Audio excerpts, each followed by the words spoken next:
Your Majesties, Your Royal Highness, Excellencies, distinguished members of the Nobel Committee, dear friends. Long years ago, sometimes it seems many lives ago, I was at Oxford listening to the radio program Desert Island Disc with my young son Alexander. It was a well-known program. For all I know, it still continues, on which famous people from all walks of life were invited to talk about the 8 discs, the one book beside the Bible and the complete works of Shakespeare, and the one luxury item they would wish to have with them were they to be marooned on a desert island. At the end of the program, which we had both enjoyed, Alexander asked me if I thought I might ever be invited to speak on desert island discs. Why not? I responded lightly. Since he knew that in general only celebrities took part in the program, he proceeded to ask me with genuine interest why I thought I might be invited. I considered this for a moment and then answered, perhaps because I'd have won the Nobel Prize for Literature. And we both laughed. The prospect seemed pleasant, but hardly probable. I cannot now remember why I gave that answer, perhaps because I had recently read a book by a Nobel laureate, or perhaps because the desert island celebrity of that day had been a famous writer. In 1989, when my late husband Michael Ayres came to see me during my first term of house arrest, he told me that a friend, John Finnis, had nominated me for the Nobel Peace Prize. This time I also laughed. For an instant Michael looked amazed. Then he realized why I was amused. The Nobel Peace Prize, a pleasant prospect, but quite improbable.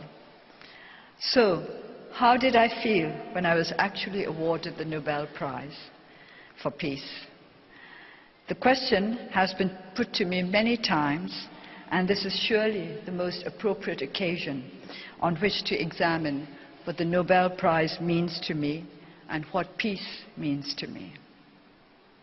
As I have said repeatedly in many an interview, I heard the news that I had been awarded the Nobel Peace Prize on the radio one evening. It did not altogether come as a surprise, because I had been mentioned as one of the front runners for the prize in a number of broadcasts during the previous week. While drafting this lecture, I've tried very hard to remember what my immediate reaction to the announcement of the award had been. I think I can no longer be sure. I think it was something like, oh, so they've decided to give it to me. It did not seem quite real, because in a sense, I did not feel myself to be quite real at that time. Often, during my days of house arrest, it felt as though I were no longer a part of the real world. There was a house, which was my world.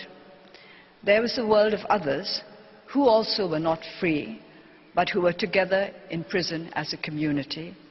And there was the world of the free. Each one was a different planet, pursuing its own separate course in an indifferent universe. What the Nobel Peace Prize did was to draw me once again into the world of other human beings, outside the isolated area in which I lived, to restore a sense of reality to me.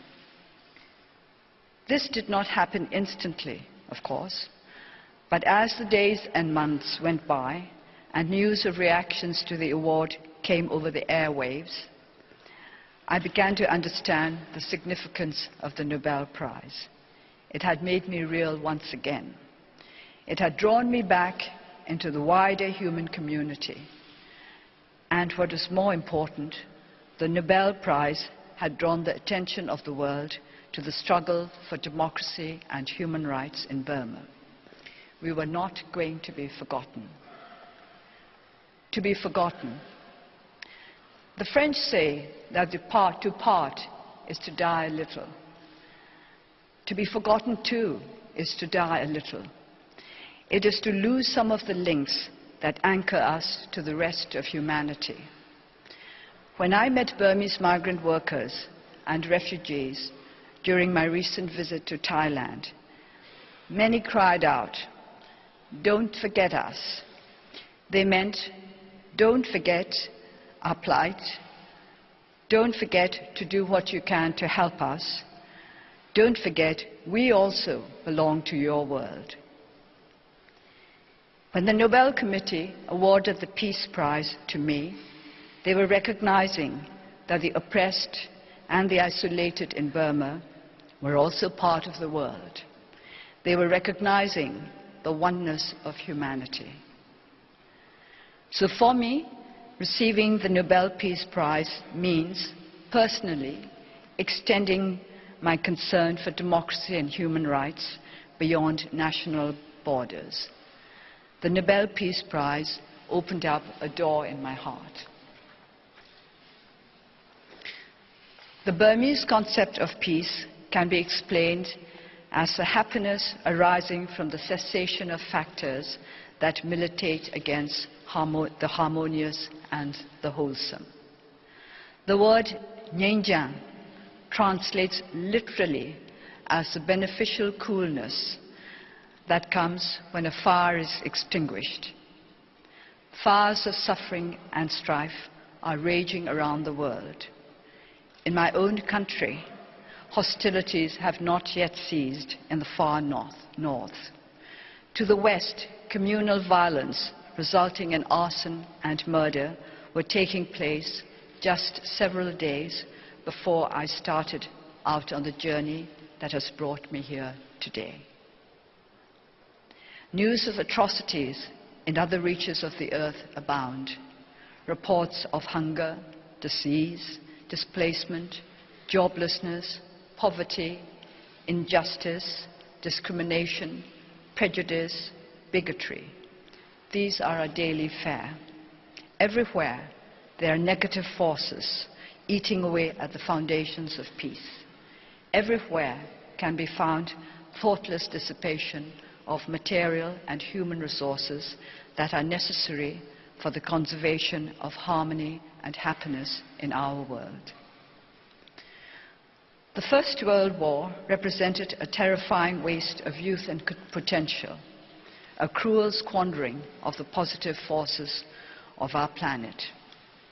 The poetry of that era has a special significance for me because I first read it at a time when I was the same age as many of those young men who had to face the prospect of withering before they had barely blossomed.